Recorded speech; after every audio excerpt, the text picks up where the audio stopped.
Good evening, everyone. It's 6:31, and I'd like to call the November 10th, 2021 City of Brisbane Parks and Recreation Commission virtual meeting to order. This meeting is compliant with the Ralph M. Brown Act as amended by California Assembly Bill number 361, effective September 16th, 2021, providing for a public health emergency exception to the standard teleconference rules required by the Brown Act. The purpose of this is to provide a safe environment for the public, staff, and commissioners while allowing for public participation.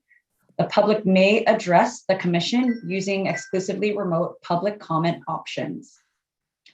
The commission may take action on any item listed on the agenda. The Parks and Recreation Commission meeting will be an exclusively virtual meeting. Members of the public may view this meeting by logging into the Zoom webinar or on Comcast channel SWETS 27 and the city's YouTube channel at www.youtube.com/Brisbane CA.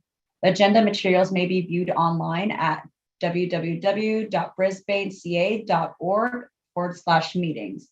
The Zoom webinar meeting ID is 920-4174-1911. Passcode is 123456. To address the commission, members of the public are encouraged to submit written comments before the meeting. Members of the public who join the live Zoom webinar may address the commission in the meeting when called upon by the chairperson. Please use the chat box in Zoom to alert staff that you want to address the commission. Members of the public watching the meeting on YouTube or channel 27 may send an email or text comments prior to the start of the particular agenda item to the email jfranco@brisbaneca.org or text 628-219-2912. The call-in number is also available for those watching the meeting on YouTube or channel 27 for oral communications and public hearing items. Phone number for that is 669-900-9128. Meeting ID is 920-4174-1911.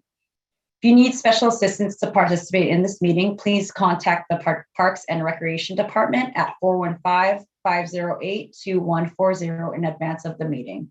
Notification in advance of the meeting will enable the city to make reasonable arrangements to ensure there's accessibility to this meeting.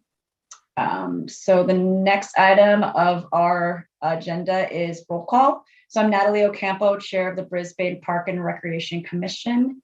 Staff, can you please call roll? Yes. Chairperson Ocampo. Present. Commissioner Greenlee. Present. Commissioner Kern. Present. And Commissioner Sim. Present. Okay, so the next item is adoption of the agenda, deletions, additions, changes. Is there a motion to adopt the agenda? I motion to adopt the agenda. I will second. Okay, so we're voting to adopt the agenda. Chairperson Ocampo. Aye. Commissioner Greenlee. Aye. Commissioner Kern. Aye. And Commissioner Sim. Okay, the next item is approval of minutes. So do we have a motion to approve the minutes for October 13th, 2021, which is attached to the meeting packet?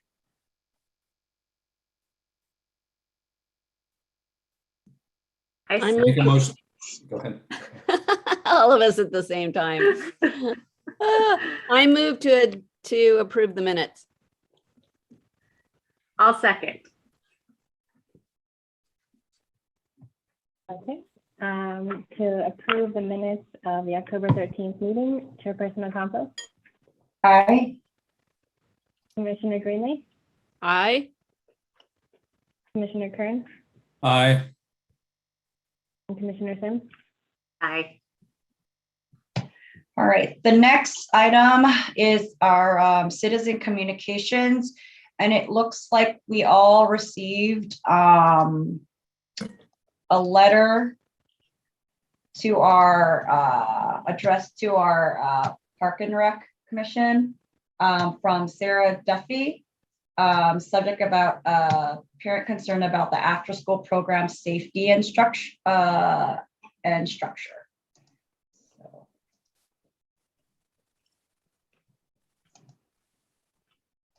Sarah Duffy is also here as an attendee and would like to address the commission. okay. Noreen, as far as the letter, do I need to read the entire thing, or can Sarah just? No, it will be acknowledged as received and entered into the record for this meeting, and all commissioners have been provided a copy of the letter. Got it. All right, perfect. And okay. So welcome, Sarah Duffy. Oh, is she? Hi, Sarah. Oh, wait, there's a chat. Hold on. I think she needs to be promoted to panelist in order to speak. Got it. So I don't, Jeff or Sarah. This is the, I wasn't made a co-host. Oh, okay. Now I see her Okay. now. I can speak now. Can you all hear me? Yes. Perfect. Yes. Yeah. Okay. Thank you, Sarah, and welcome to our meeting. We did receive your letter, and if you wanted to give us, I guess, a overview. Yeah, I'm happy to. And I also want to just say that that letter was written when I was like in kind of a state of like being really concerned about my kids. So, let me Understood. start out like, since you all have read the letter, but this is a public meeting and there may be like one or two other parents listening tonight. I just want to start out by saying like, I wrote the letter when I was like really worried because my 6-year-old had a concussion from a couple falls at Parks Rec. And then after there was, some of the doctor's instructions weren't followed. But since then, I really want to just let the commission know that the Parks and Rec staff and director have been really great about accommodating the needs and following the doctor's instructions. So things have like gotten a lot better in the last couple weeks. And I really want to thank the staff for that. I also want to start off by saying that my husband and I are both working parents, and our kids have been in after school and summer camps at BES, since my oldest one was in kindergarten, and we really value the program. My kids adore it. They love having the chance to play with all their friends after school. They really love the staff. They come home talking about the staff. They're providing great role models for our kids. It's a really great resource for us. My concern is really that I think, before I get to the concerns, the reason I'm here tonight is because I think it would be great if the commission and the department would consider a parent or family advisory group to help like make some recommendations on an ongoing basis around what families would like to see from the after school and summer programs. So the letter outlines some safety concerns, mainly that I think that there are some areas where there could be more staff supervision, like closer staff supervision, especially during free play times, and also like much more consistent reporting of incidents and injuries. And I've heard this from a couple other parents too, that this is a concern. That I think is something that probably the staff and the leadership can remedy. But I also think like ongoing parent communication could be improved. There's very little communication around like at pickup time, around like what's going on with the program, COVID protocols. I think those could be improved, and it might be really helpful to have parents be able to like communicate what they'd like to hear. And then the area where I think parents could be most valuable is in terms of like helping provide input on programming. So if we kind of compare the structure of the after school now to what it was pre-COVID, it looks pretty different. And I understand that with COVID, there were like a lot of needs to change things up to meet health and safety protocols. But now it seems like the kids are all mixing. They're all inside the module at the same time. It would be great to bring back a lot of the enrichment opportunities and clubs and things that existed before. So like I remember I'm looking at Sarah when she was the on-site coordinator, that it was just, there was like every day there was a really cool club that kids could participate in. So it ranged from like sports to cooking to like a really, even like an improv class. And they were, a lot of them were super affordable. It was really just like contributing, I think, to like the materials. So that was great. And I also just remember when kids were inside, they were doing things like crafts, like staff guided activities. And I just like to see those kinds of activities come back. And I know a lot of other parents are like, where are the clubs? Like, what's going on? So I think it would be great to have a forum for families to just be able to provide ongoing feedback. And sure, there could be like, if there are safety issues, this could be a nice way to check that, but also just to guide like some of the family interest in like a more robust, I guess, curriculum of sorts or activity set for kids. So that's why I'm here tonight. I hope that that's something you all will consider. And if you're open to the idea, I'd be glad to help facilitate like the meetings, the feedback in whatever way makes most sense. So that's it. Those are my comments. And thank you very much for listening to me tonight. Got it. No, thank you, Sarah, for being very thorough. The letter has actually provided a lot of insight and details, along with like, for you to actually joining the meeting on what your proposals are and what the ads of like having the parent advisory and communications for after school and club, adding the clubs of enrichments and then the crafts. So that is very helpful feedback. So, and I haven't, ever since I've been a chair here, I haven't heard of any of these items. So I'm glad you are letting us know.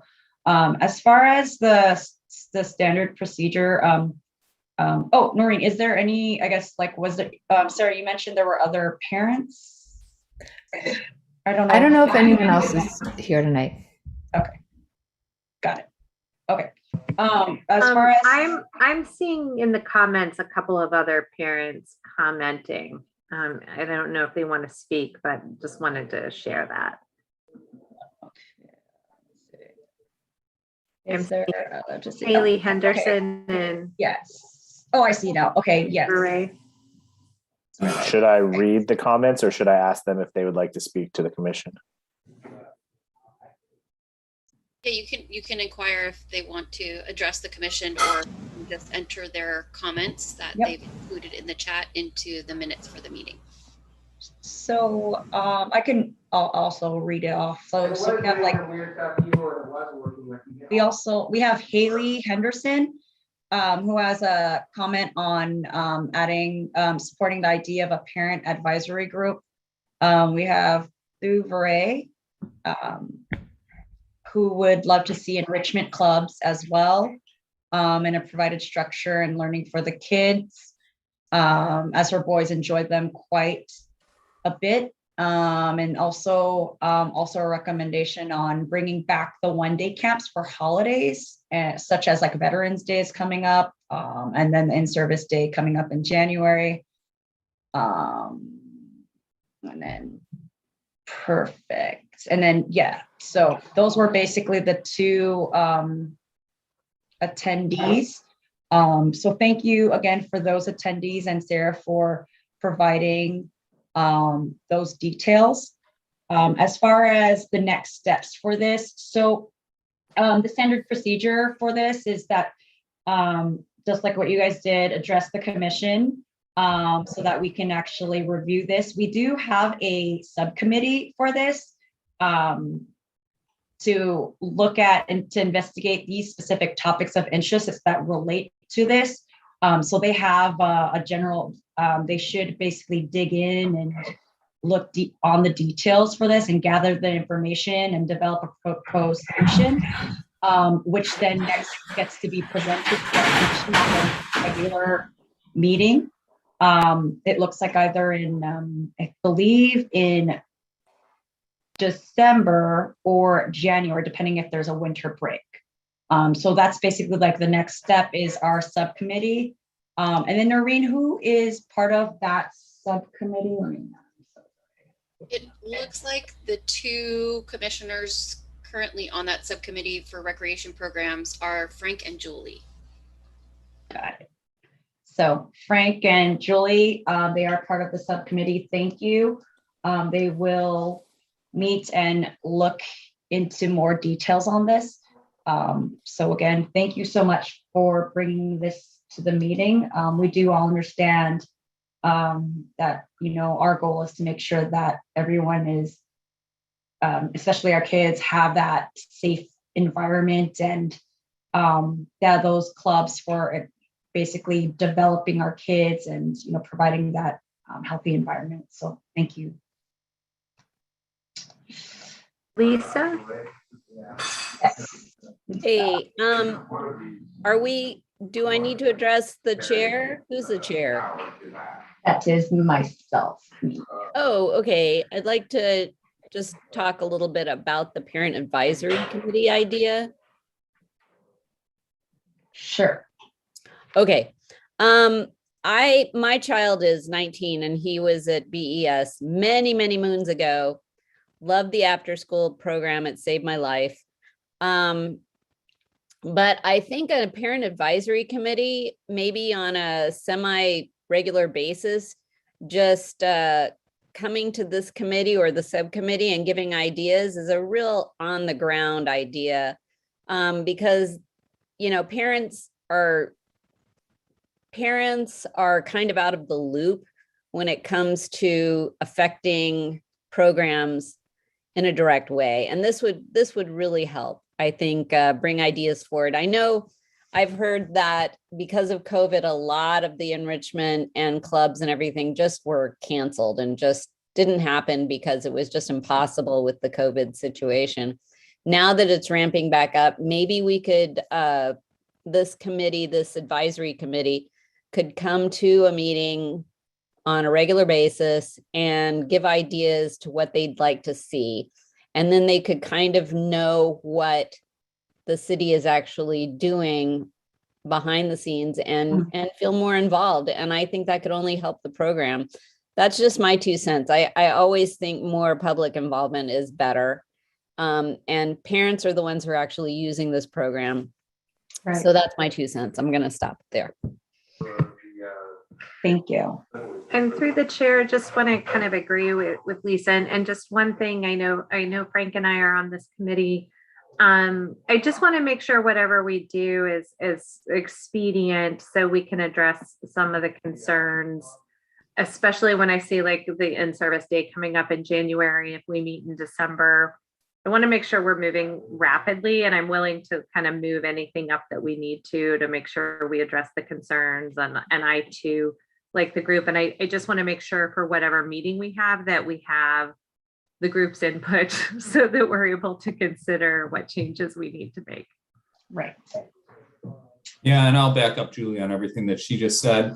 Hey, Sarah, a direct question to you, if you don't mind, is do you think that there's a way that we could gather the feedback from parents without requiring them to actually come to a meeting? Do you think a survey could help out and get feedback from a broader group that we might be able to take a hard look at and sort of summarize and sort of, combine ideas? What are your thoughts on that?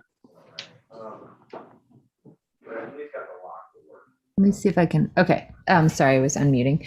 No worries. I do think so. And maybe the parent, like if you had the parent advisory or family advisory, so that it's inclusive of different caregiver situations, could help like with the design of the survey. I know that my background is working in youth development and specifically in program assessment and evaluation. So I've done a ton of survey design work, and including for parents of school age kids. So I have examples to pull from, and I've worked with YMCAs, and I worked for the city and county of San Francisco for the agency that funds most of the after school programming there.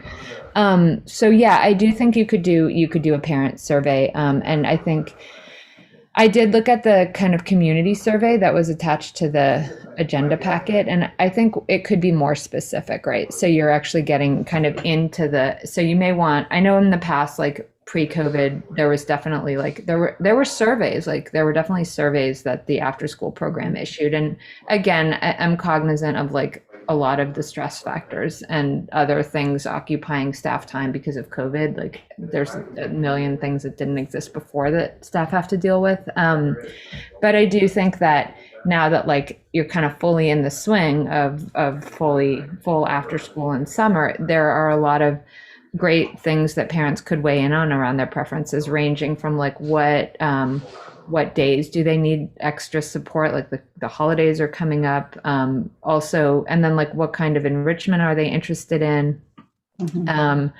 Summer camp, there's like their kids are there all day, so like it would be interesting to see if parents are interested in activities that aren't currently offered, even if they feel comfortable like with field trips again, and what kinds of field trips do they want to do.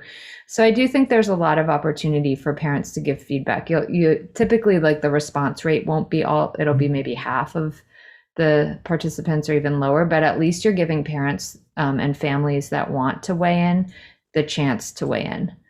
And it could even extend up to parents of middle school or high school kids that are looking for opportunities to do things like leadership building and developing that program out, and some of the teen stuff. So, and that kind of continuum of having those kids like work with younger kids and things like that. So you could get family feedback on that. So yeah, I do think that, it's probably would be a small handful of parents like that would be interested in coming with recommendations on a regular basis to the commission, because it is a time commitment. But I think we could help with doing some outreach and getting some feedback from parents and creative ways to do that. Absolutely, Sarah, and we would love your support and guidance on that. I think I'm not going to speak for Julie on this, but I think that if we have a list of things that we can synthesize and take back to that committee and then sort of jump from there, I think it will help us get focused and really come up with some solid solutions. Parks and Recs Department, do you agree? Yes.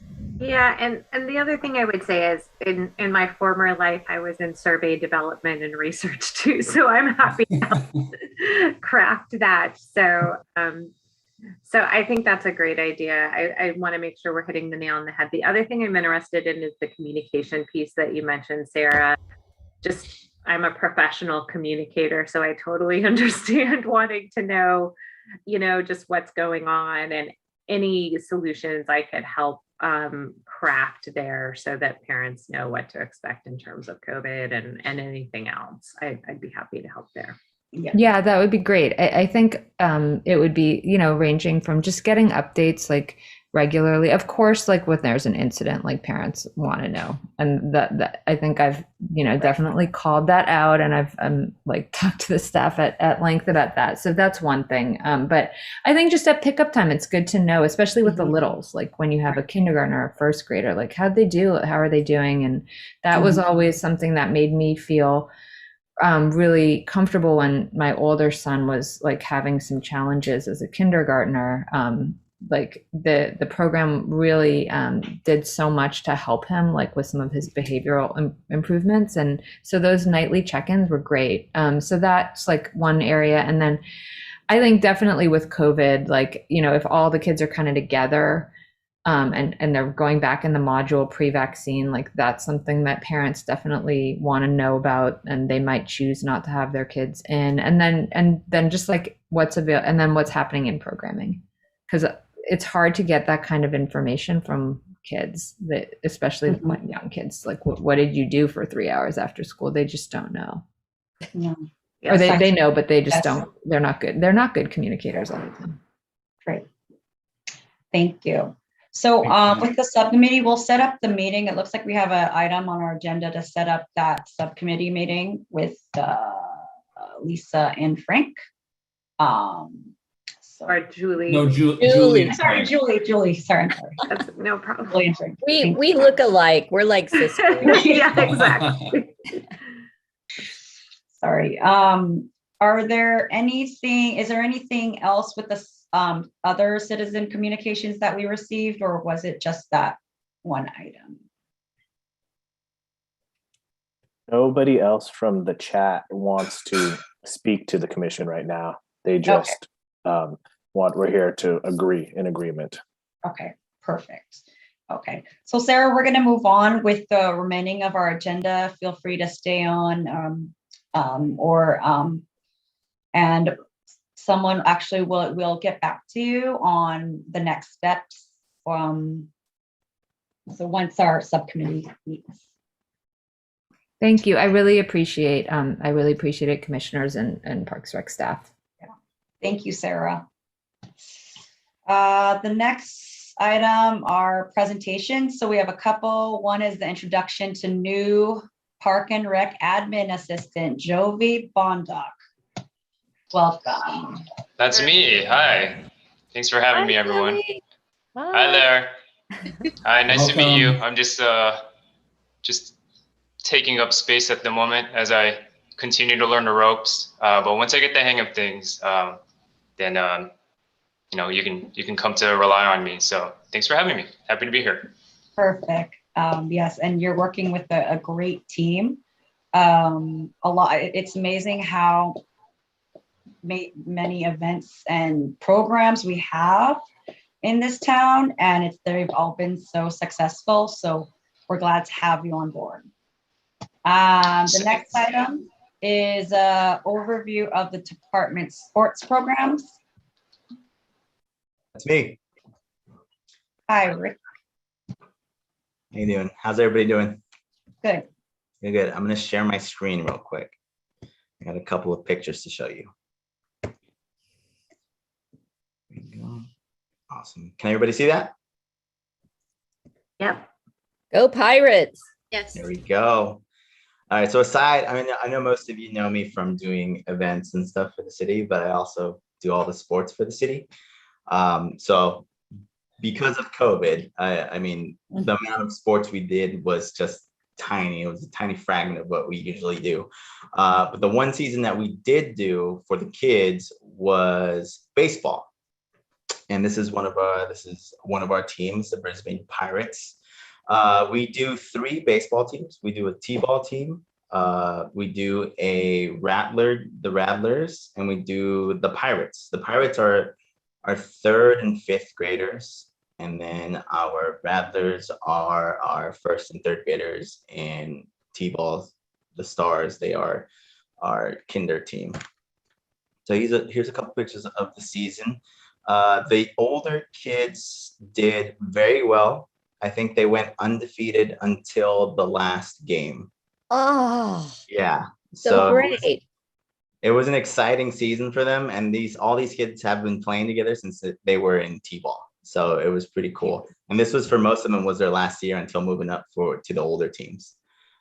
So it was pretty cool. Our other younger teams, because of COVID, they weren't really playing against any other teams. They were more like practicing and playing against each other. And then whatever team felt safe would come use our field, and they would do a scrimmage with them. But these were the only guys that were able to kind of travel around South San Francisco and play against teams. We played with the South San Francisco Little League. They kind of provide everything for us since we're a small town. We join their league and we play at least 12 different teams when it's a full season non-COVID. This year, to make it safe for all the kids, I bought them all gaiters to wear, face masks. Everybody had a big old tub of hand sanitizer in the dugout. We had copious amounts of baseballs, brand new baseballs that they would switch out halfway through the game. So it was pretty safe. At the beginning, it was a kind of a bummer because we couldn't have parents in the stands. It was just coaches and players. And then some of the parents would either sit in their cars and watch, or the fields are kind of big, so they would sit in the outfield. But towards the end, we were able to have parents in the stands, and it kind of livened everything up a bit. So it was pretty fun. There was, I think we played this was opening day. We played the Star Spangled Banner. There's a kid holding his, that's awesome.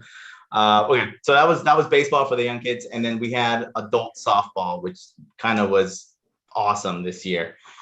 We had the first season, we had about 6 teams, but it was kind of a high and low season. We had umpires that didn't feel safe out there umpiring.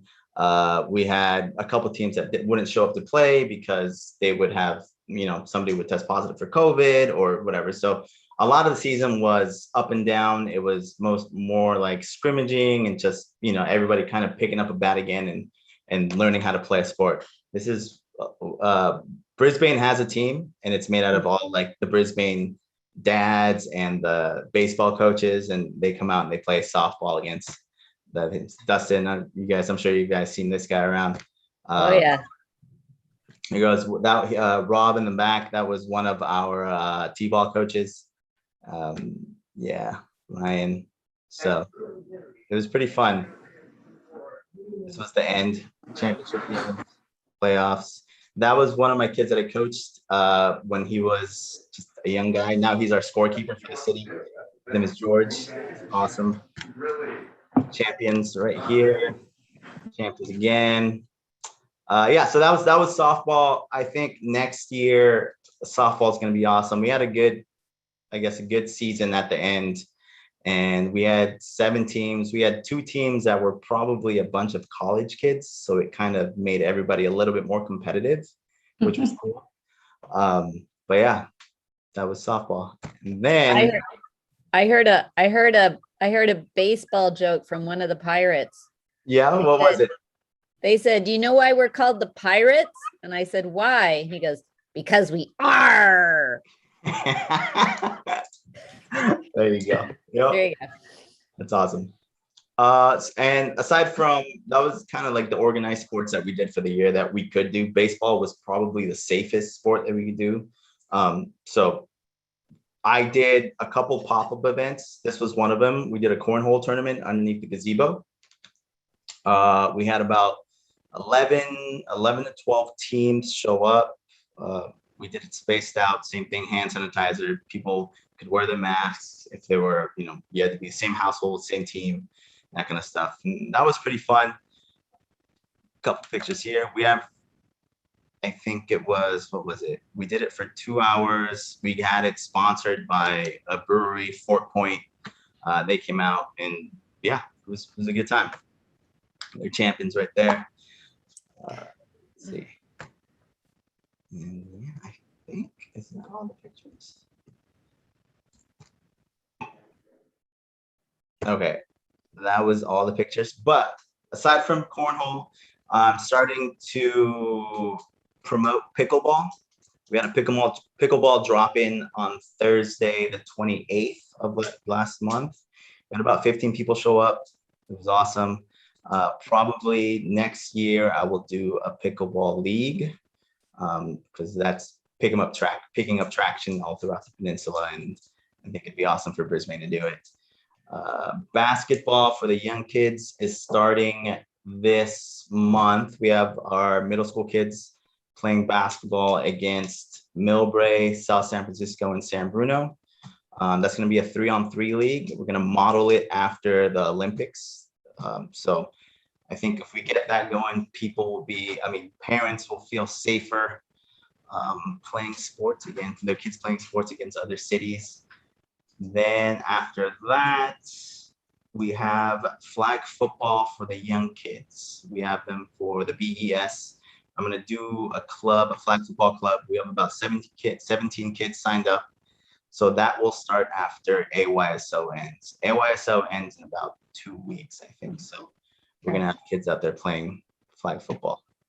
Then more basketball. It's basketball season after flag football from January till about March. And then in between that, we have baseball starting. So after that, I won't have a life.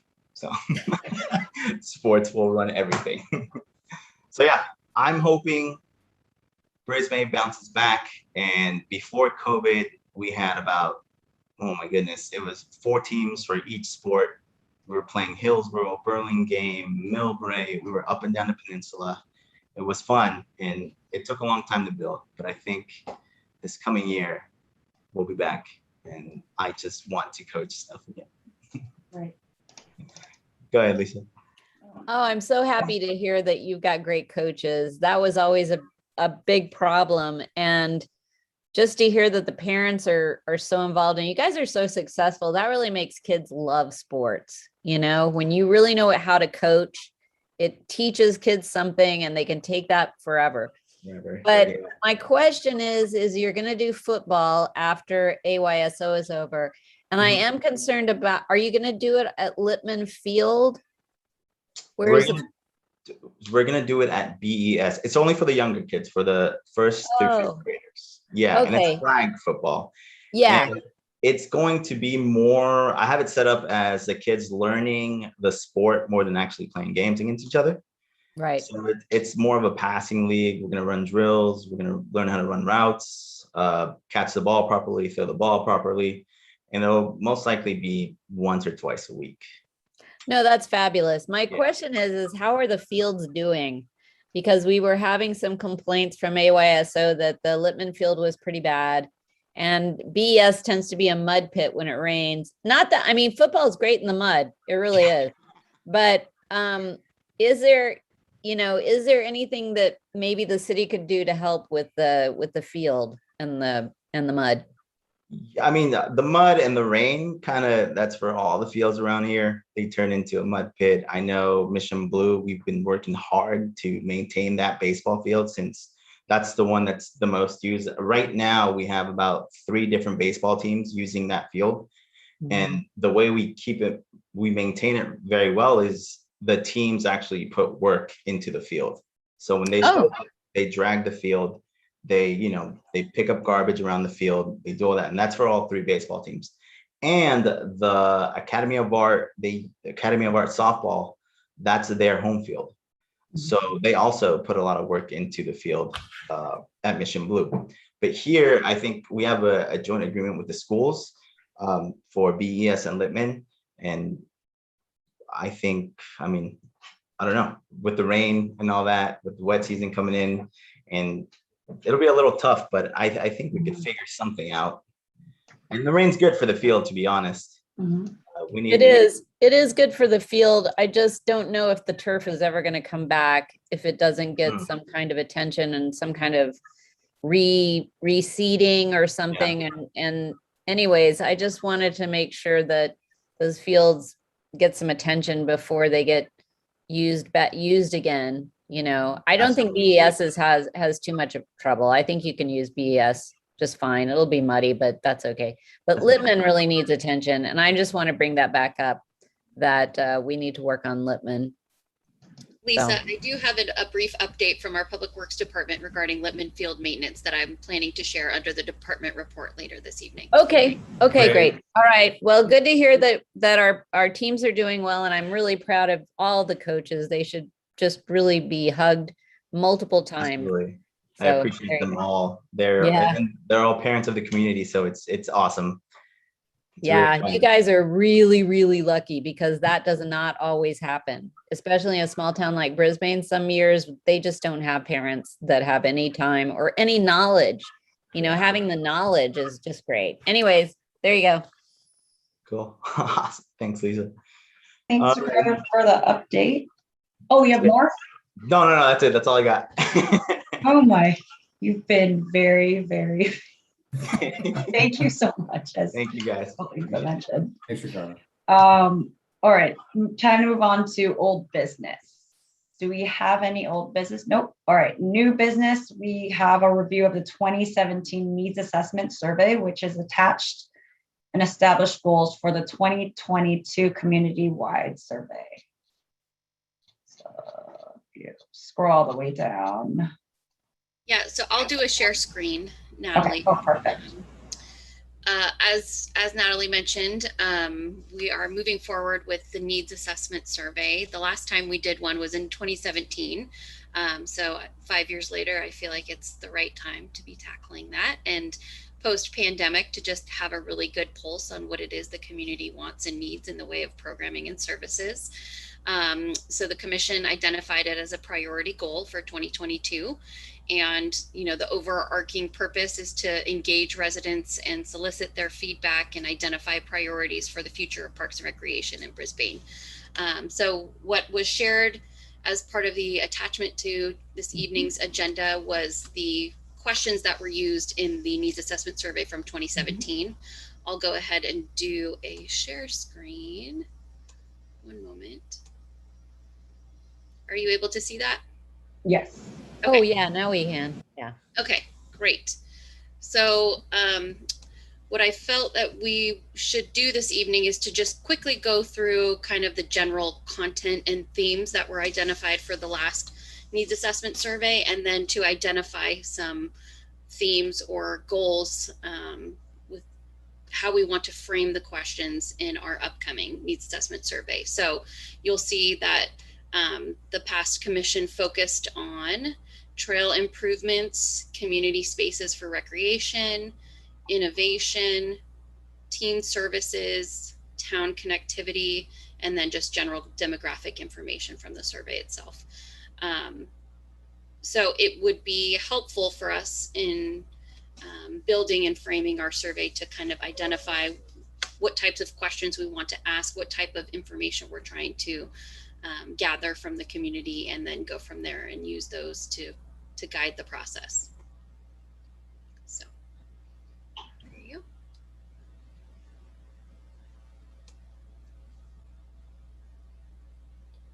I'll just scroll through. Noreen, have we ever done an online survey? Yes, so this was available online. This is Oh, just got a it. copy of the hard copy that we distributed to residents who preferred to fill out a hard copy. And we distributed quite a few of them at our senior center. Got it. Okay. So Makes it was sense. available online and in person. Great.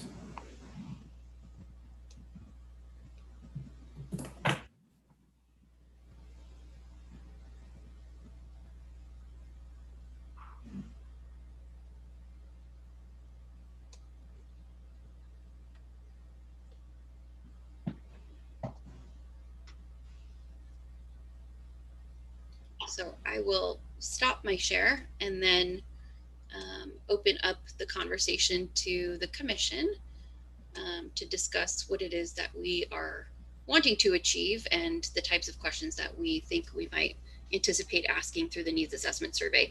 I'm thinking that this will come back to the commission at our next meeting to really dive down and frame more of those questions specifically, but if we can get to some of the goals and themes tonight, that would be helpful. Quick question, Noreen. I know we worked on, what was the previous exercise we had like 3 months ago on the facilities? Is that basically working in parallel with this survey? Because I know we spoke about adding bocce courts. And with the trails, is that something basically that would fit into this survey? Do you mean the commission work plan? Yes. I'm not sure that that fits into this, but some of the questions that might result from the work plan could be incorporated. Okay. Because I know we had talked about like having equipment rentals available. Right. And that's something that could be included in the survey. Right. Yeah, that would be my recommendation, is maybe to cross-reference what is in our work plan and look at any questions we might want to ask. And then just a separate question that we talked about with the concerts in the park, I'd like to get a gauge if people don't feel it's too granular on whether people prefer to have those on the Friday nights or Sunday afternoons, like timing. Definitely.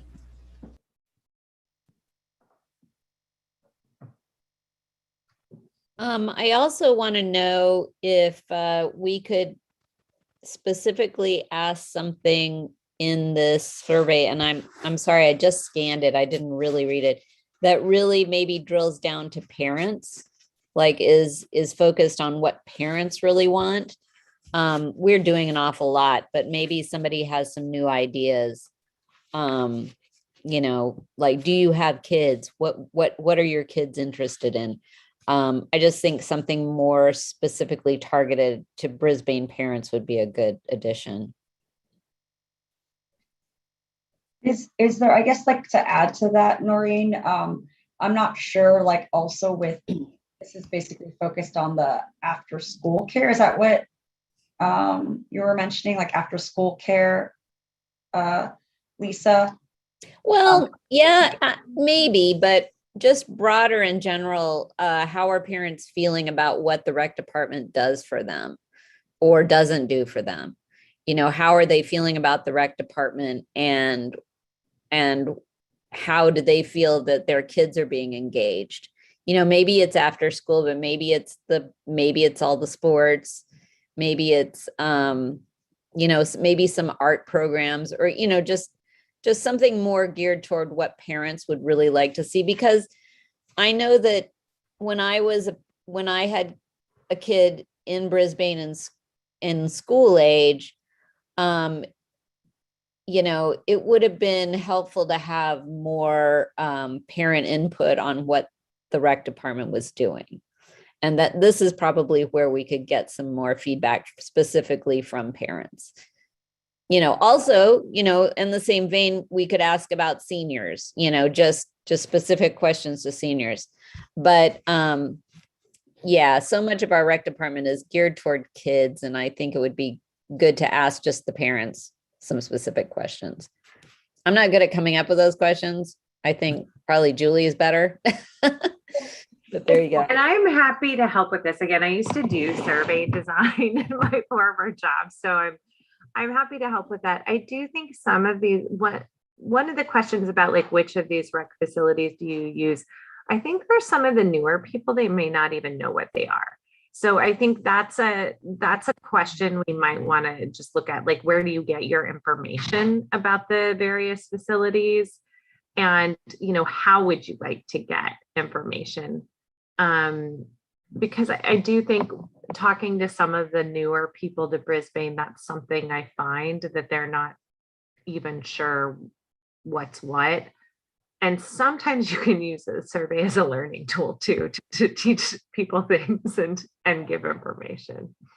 Yeah, so it looks like good point. So I guess like how I think like we all agree how this is all broken down to like trail improvements in the community space, but then maybe adding like an additional question on what Julie was saying about the communication on did you something about like, did you know this existed, or, you know, like a map or something of our facilities, just because number 2 just jumps in, how can we improve your facilities? But some of those that moved into our community, they have, again, no idea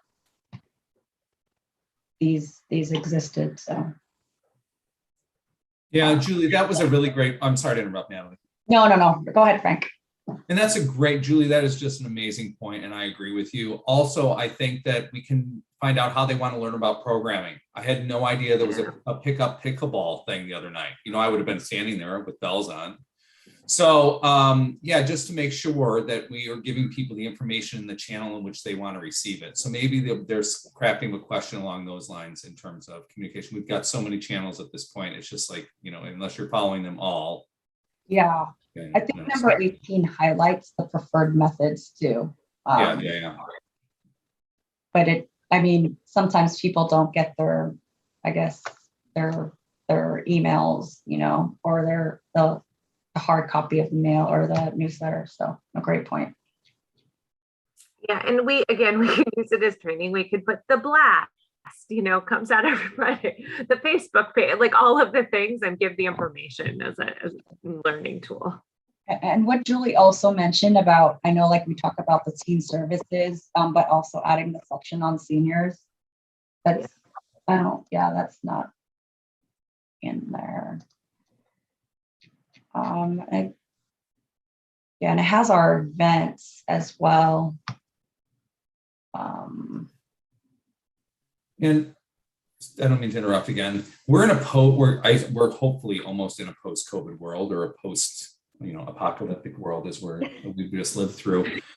Maybe we start rejiggering it from that standpoint. Let's find out what people really want now that we're all coming back together. We know what we had, but what can we do maybe that's different? Or maybe, give people the opportunity to weigh in. Would you participate? Would you volunteer on a subcommittee of a subcommittee of a subcommittee to come up with ideas or something like that? So I don't know, just thinking out loud here, guys.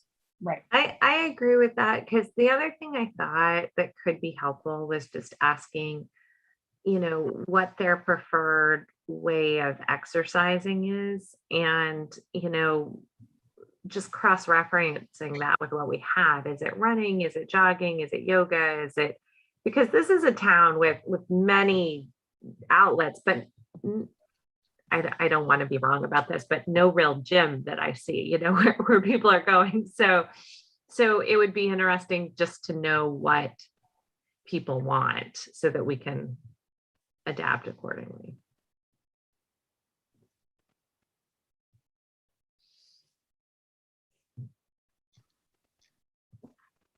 I guess also with, I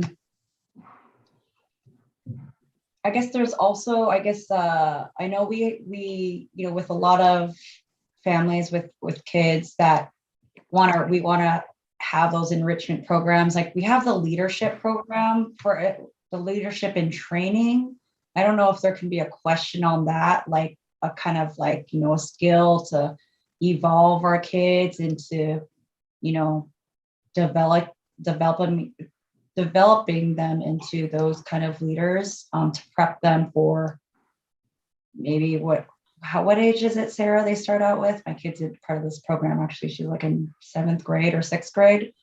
Well, And then 12th grade, yeah. And they get basically, have those skills and then branch off to high school and then, prep them for college. So I know like programs like that are really important things that, we hope to, have kind of like support for our kids. We could also somehow, and I'm not really sure if it's already in there, but somehow highlight all of the opportunities, the volunteer opportunities within the rec department. The cleanup days and the habitat restoration days and some of the volunteer opportunities for kids and adults, and maybe just highlight those. Another kind of push pull, like, did you know there's opportunities to work with the habitat restoration group, or so just I think that putting the information out and also maybe asking, are there volunteer opportunities that you're interested in, that interest you that maybe we don't have, That's a good one too. Yeah, that's great. Do you want to volunteer? What would you want to do? Yeah, that's a good one. Yeah. And the other thing is, I'm cognizant with surveys, if you make it too much, people will give up. So just telling them this is going to take 5 minutes of your time. And then if we can incentivize, what's our usual rate of return on this? Because if we can incentivize people somehow to weigh in, it could be helpful. Like, you'll be entered in a raffle for a Brisbane hat, like whatever that is. Julie, you sort of joke there about the hats. I wear my Brisbane hat and people ask, where do I buy that? See, it's a hot item. It's a hot item. That's just because you wear it so well, Frank. Yeah. Is that what it is? We actually gave those out on our 60th anniversary at the library evening. I don't know, reception. I don't know if you guys attended. I did. It was great. Yeah, they did. I saw you on video, Lisa. I was sad to be out of town that weekend. It looked like so much fun. Oh, it was great. It was fabulous. So Noreen, does that give you all of the details?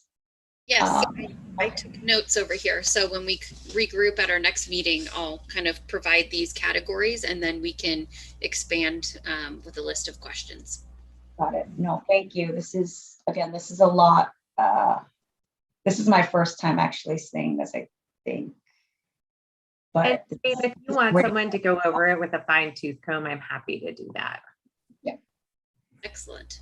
So Noreen, if we go back through this and we think of anything, what's your sort of deadline before you get this crafted and bring it back to the commission? If you have additional thoughts, feel free to email them to me, and then we can incorporate them into the list when we bring this back to the commission, whether we meet in December or January, and then we can go from there. Sounds good. Thank you. Thank you. So the next item, is that it, Noreen, for the new business items? Yes. Okay. So reports with the chairperson. So I don't have anything to report. The next item is subcommittees. So the Festival of Lights subcommittee meeting was held on October 21st. And part of that meeting was Julie. Julie and Yeah. Bonnie. Mm-hmm. Is Bonnie on? She's not today. Oh, okay. I can give a report out from that. So we talked a little bit about the Festival of Lights and decided one of the bigger decisions was that it would be a hybrid event similar to last year. We still weren't sure with COVID that we were super comfortable having people carol close together down the street, given, aerosols and all of that. And also the car parade was quite popular last year and people really liked it. So we'll make it hybrid again.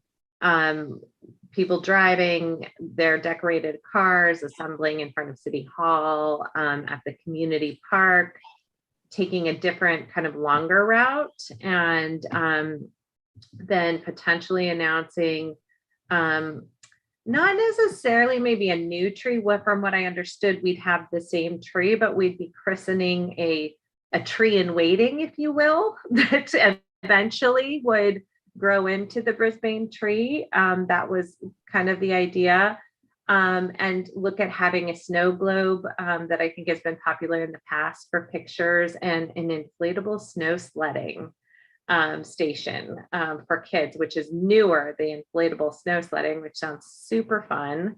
A volunteer of the year, Sharon, of course, and the mayor will be flipping the switch for the tree, which will be decorated the week before Thanksgiving. And Sharon will be playing music throughout the park, and we will bring back caroling and the dance program in 2022. We're looking at maybe having a new cookie vendor who is local, which was very exciting. And then the other point I made is I just want to make sure that it's very inclusive. Like, this is very Christmas focused, all of the things that, and I think that's wonderful, but I also want to make sure that everyone, whatever they're celebrating, feels very a part of this celebration. And I know it's the Festival of Lights and that's part of it, but to whatever degree we could have different types of music, different types of snacks, I would advocate for that. Thank you. That's all I had. Thank you. Did I miss anything, Noreen? No, that was a very comprehensive report. Great job. Okay. Love it. So the next item, setting subcommittee meetings. We have the subcommittee attachment. Noreen, did you? Well, we know that we want to schedule a rec program subcommittee. So we can start there. There's an extra, I guess there's a vacant position. Is it okay if I actually join this particular one? I think that would be wonderful. Which one, Natalie? The recreation programs. I have 4 girls I coach and all that other stuff, and I want to see what's going on. I think originally because we had hired your daughter, my daughter, that's why you weren't able to do it. But I don't think she's graduated and she's not working anymore. So. Oh, perfect. She's out. I'm in. Yeah. Okay. Is that the one where we're going to discuss the after school program issues? Because I would just say if we can move that earlier, sooner rather than later, that would be good. So as far as like, we usually do this, what, a week after our meeting. So I'm free like Wednesday, Thursday, Friday, like at 4 o'clock.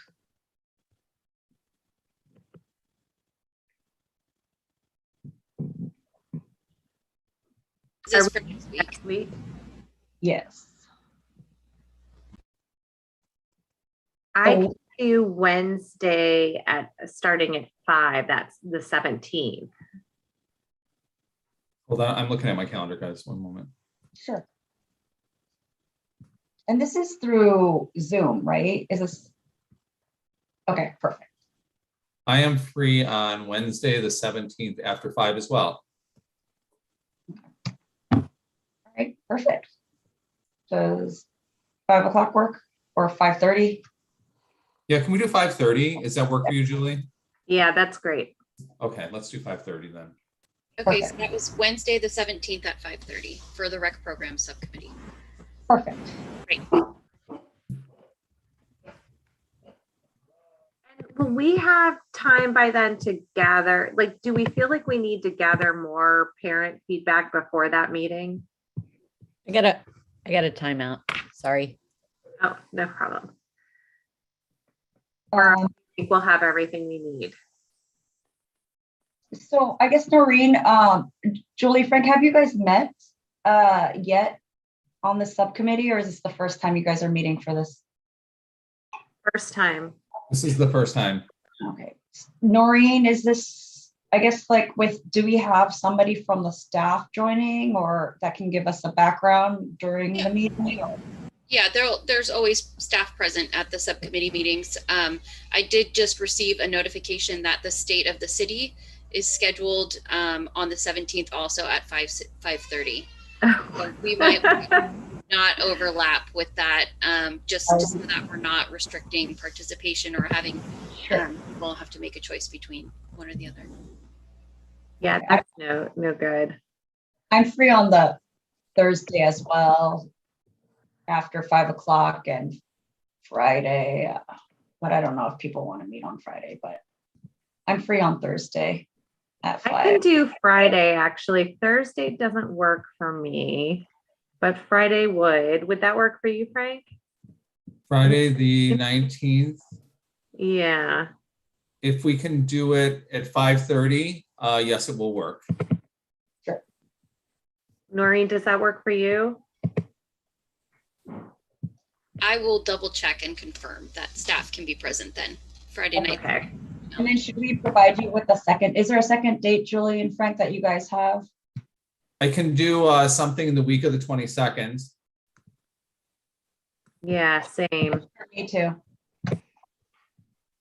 So I'm free on Monday at 5, free on Tuesday at 5, so I'm open. Same. Oh, I prefer 5:30 so I can give the dog a walk, but yeah.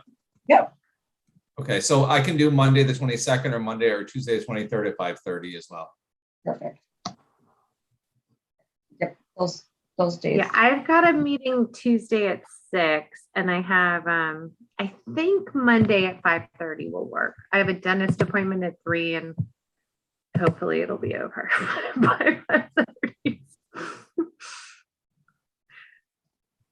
I know everybody probably has also Wednesday, maybe half day.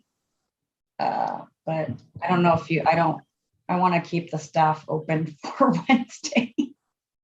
Yeah. Long holiday. Okay, so the 2 days and times that I heard were Friday, the 19th at 5:30 or Monday, the 22nd at 5:30. Yeah. So we'll confirm staff and then send the commissioners a confirmation. Got it. Okay, Thank you. thank you. Any other dates we need to work out, Noreen? I don't know. What about facilities? You said you're going to give that update in the maintenance section, Noreen? Mhm. Okay. Well, then we'll wait and see, Lisa. Okay. All right. So that's it for the subcommittee meetings. Commissioners, any commissioner reports? Any staff reports? Yes, hold on one moment.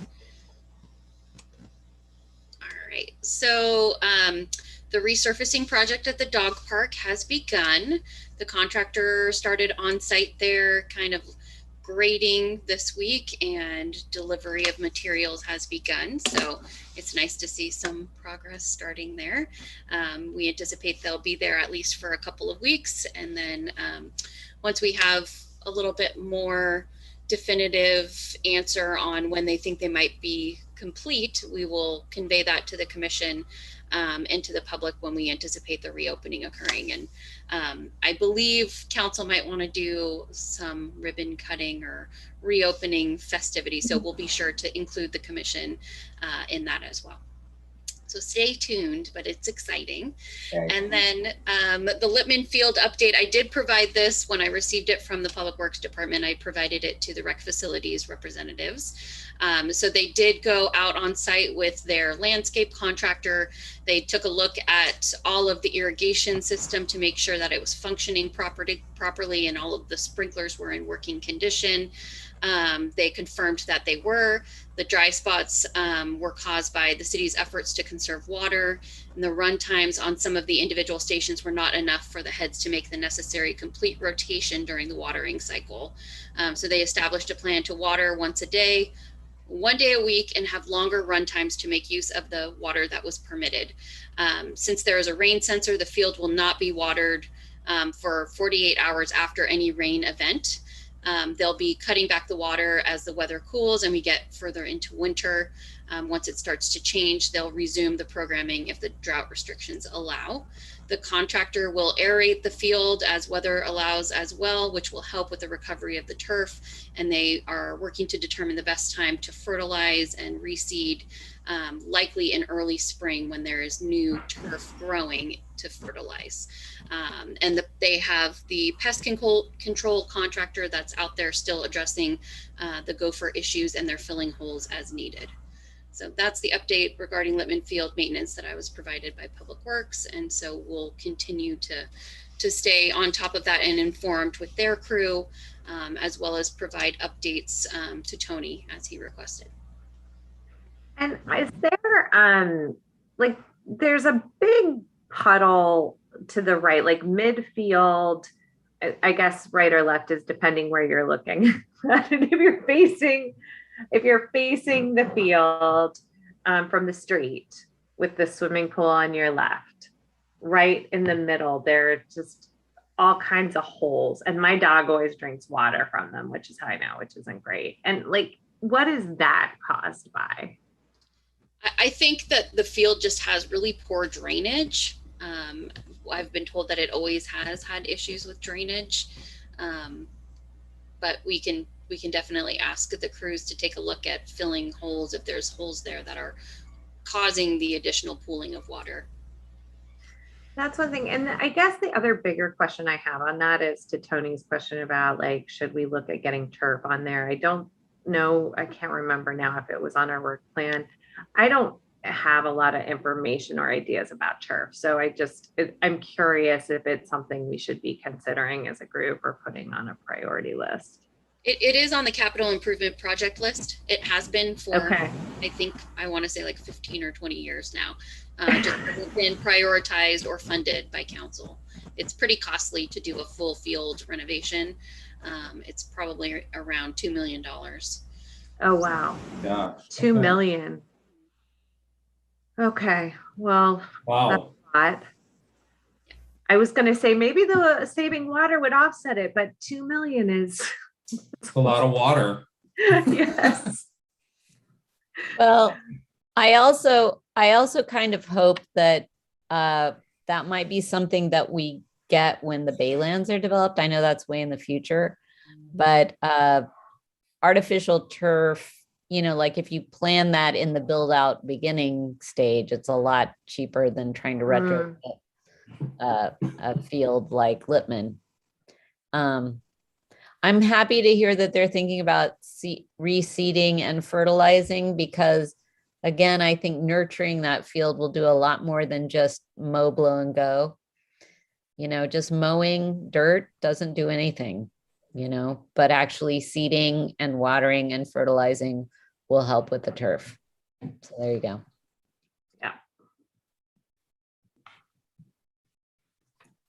And then just other quick updates from the department. So the application period for vacant commission and committee seats is now open.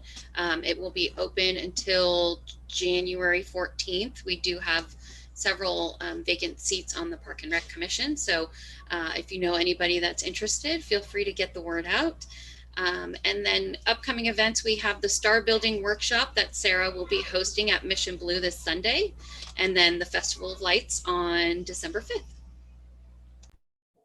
And that's all. Thank you. And then I guess we'll move on to commission matters. So any written communications that we received? We received the letter from Sarah Duffy. Yeah, that's right. Yeah. Oh, that was under citizen communications. Commission calendar. Are we good with that one? So our next regularly scheduled commission meeting is Wednesday, December 8th. Typically in the past, the commission has elected to skip the December meeting just because sometimes people are traveling or hosting family. So we will let the commission decide whether or not they want to proceed with the December 8th meeting as planned or take a recess and resume in the new year. Do we normally take like a dinner holiday for this, for our, to celebrate our year? I'm sorry, what did you say, Natalie? I couldn't hear you. Instead of having a scheduled meeting, has there ever been like a scheduled dinner or just to celebrate with the staff? No, but we could. Oh, I would love that. Because I've been meaning forever. I have little thank yous for the staff. That would be the perfect time to give that to everybody, the commissioners. So are we good with, so basically our regular scheduled meeting will be January, the second week of January. And then we'll plan out, everyone save the date for December 8th for a Party. one celebration. Okay. Just let me know, Noreen, if we need to make any reservations or, you know, somewhere. Yeah, local. you and I can connect on Sure. the logistics and details and then communicate that out to the rest of the commission. Perfect. All right. So this meeting is adjourned at 7:44 p.m. Thank you, everyone, and have a great evening. I'll see you next month. Hi, everyone. Bye. Good to see you guys. Thanks. Thanks, everyone. Thank Take you. care.